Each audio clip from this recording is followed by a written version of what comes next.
Foreign exchange earnings, dollars ಅರ್ನಿಂಗ್ಸನ್ನು ನೋಡಿದಾಗ ದೇಶಕ್ಕೆ ಭಾಳ ಹೆಚ್ಚು ಆದಾಯ ತಂದುಕೊಡ್ತದೆ ಇವೆಲ್ಲವೂ ಕೂಡ. ಸೊ ಆ ಎಲ್ಲ ದೃಷ್ಟಿಯಿಂದ ಇಲ್ಲಿ ವಾಸ ಮಾಡೋ ಜನಗಳು, ಇಲ್ಲಿ ಕೆಲಸ ಮಾಡುವ ಜನಗಳು, ಇಲ್ಲಿ ಆಗುವಂಥ ಎಕನಾಮಿಕ್ ಪ್ರೊಡಕ್ಷನ್ನು, ಇವೆಲ್ಲ ದೃಷ್ಟಿಯಿಂದನೂ ಕೂಡ ಇದು ನಮ್ಮ ಬೆಂಗಳೂರಿಗೆ, ನಮ್ಮ ರಾಜ್ಯಕ್ಕೆ, ನಮ್ಮ ದೇಶಕ್ಕೆ ಒಂದು ಭಾಳ ಪ್ರಮುಖವಾದಂಥ ಒಂದು ಕಾರಿಡಾರ್ ಇದು. It's A important critical corridor. ಇಲ್ಲಿ ಸಮಸ್ಯೆಗಳು ತುಂಬ ಇದ್ದಾವೆ, ನಾನಾ ರೀತಿ ಸಮಸ್ಯೆ ಇದೆ. ಅದರಲ್ಲಿ ನಂಬರ್ 1 ಸಮಸ್ಯೆ ಟ್ರಾಫಿಕ್ಕು ಸಮಸ್ಯೆ. ಈ ಸ್ಟ್ರೆಚ್ಚಲ್ಲಿ ORRಲ್ಲೂ ಟ್ರಾಫಿಕ್ಕು ಕಂಜೆಷನ್ ಇರುತ್ತೆ.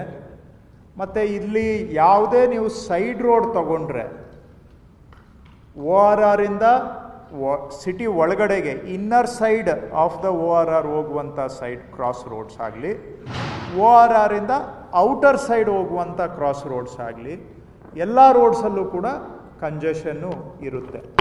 ನಾನು ಪ್ರತಿಯೊಂದು ರೋಡನ್ನು ಈಗ ಹೆಸರು ನೇಮ್ ಮಾಡಲಿಕ್ಕೆ ಹೋಗೋದಿಲ್ಲ ಇಲ್ಲಿ. ಬಟ್ ಜನರಲಿ ಸ್ಪೀಕಿಂಗ್ ಎಲ್ಲ ಫೀಡರ್ ರೋಡ್ಸ್ ಏನಿದ್ದಾವೆ ಅವುಗಳಲ್ಲೂ ಕೂಡ ತುಂಬ ಕಂಜೆಷನ್ ಇದೆ. ಇದು 40 ವರ್ಷಗಳ ಒಂದು ಸಂಕೀರ್ಣ ಸಮಸ್ಯೆ ಇದೆ. It's A compounded problem of last 40 years. ಯಾಕೆ ಅಂದರೆ ನಾವೀಗ ಜಯನಗರ ತೆಗೆದುಕೊಂಡ್ರೆ, ಜಯನಗರ 100 ಎಕರೆಗೆ 23 ಎಕರೆ ರಸ್ತೆಗಳಿದ್ದಾವೆ. ನಿಮಗೆ ಕಂಪ್ಯಾರಿಸನ್ ಕೊಡ್ತಾ ಇದ್ದೇನೆ. 100 acres ಇದ್ದರೆ 23 acres ರೋಡ್ಸ್ ಇದೆ ಜಯನಗರಲ್ಲಿ. ಈ ಏರಿಯಾ ನಮ್ಮ East zone, entire East zone ತಗೊಂಡ್ರೆ ಎಷ್ಟು ಇರ್ಬೋದು ಅಂತ ತಾವೇ ಗೆಸ್ ಮಾಡಿ. ಜಯನಗರಲ್ಲಿ 23% of the land is dedicated for roads. And in this region, can anybody guess? 1 is 10. Any other guess?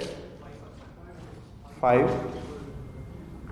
So it is actually 8%. 8%. Jayanagar is 23.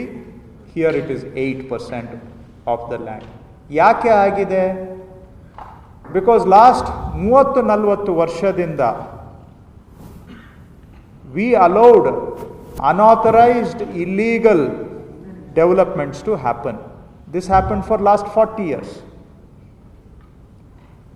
After our government came, we took the very bold, very tough, very Herculean decision of stopping all these illegal layouts in 2024.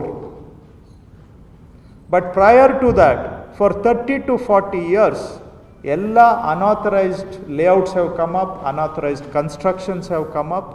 ಏನಾಗುತ್ತೆ ಈ ಅನ್ಆಥರೈಸ್ಡಿಂದ ಅಂತ ಕೇಳ್ಬೋದು. ಈಗ ಬಂದ ತಕ್ಷಣ ಅಲ್ಲಿ ಕೇಳಿದರು, CDP road 20 ವರ್ಷದಿಂದ ಇದೆ,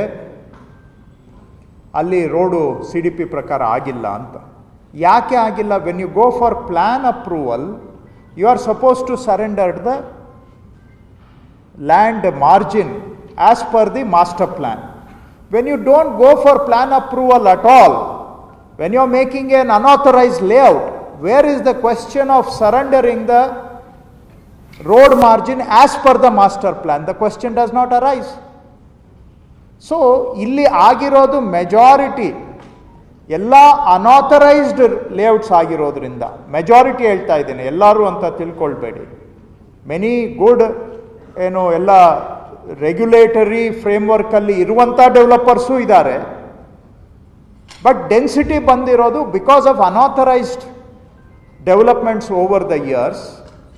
ಮೆಜಾರಿಟಿ ಅವು ಇರೋದ್ರಿಂದ ಎಲ್ಲ ರೋಡ್, ಅವ್ರು ಯಾರು ರೋಡ್ ಬಿಡ್ತು ಬಿಟ್ಟಿಲ್ಲ.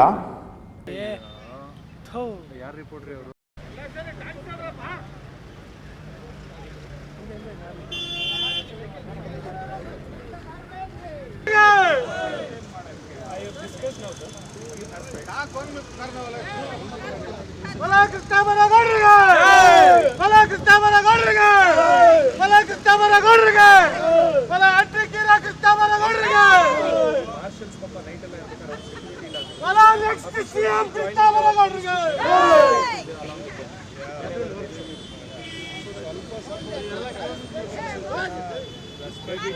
ಮುಂದಿನ ಮುಖ್ಯಮಂತ್ರಿ ಮಾನ್ಯ ಕೃಷ್ಣಬೈರೇಗೌಡರಿಗೆ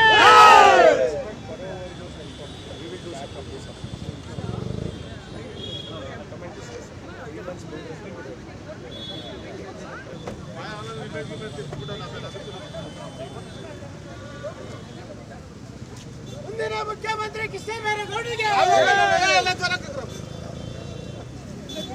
ಶಿವನ ಕೂಗ್ದಾಗ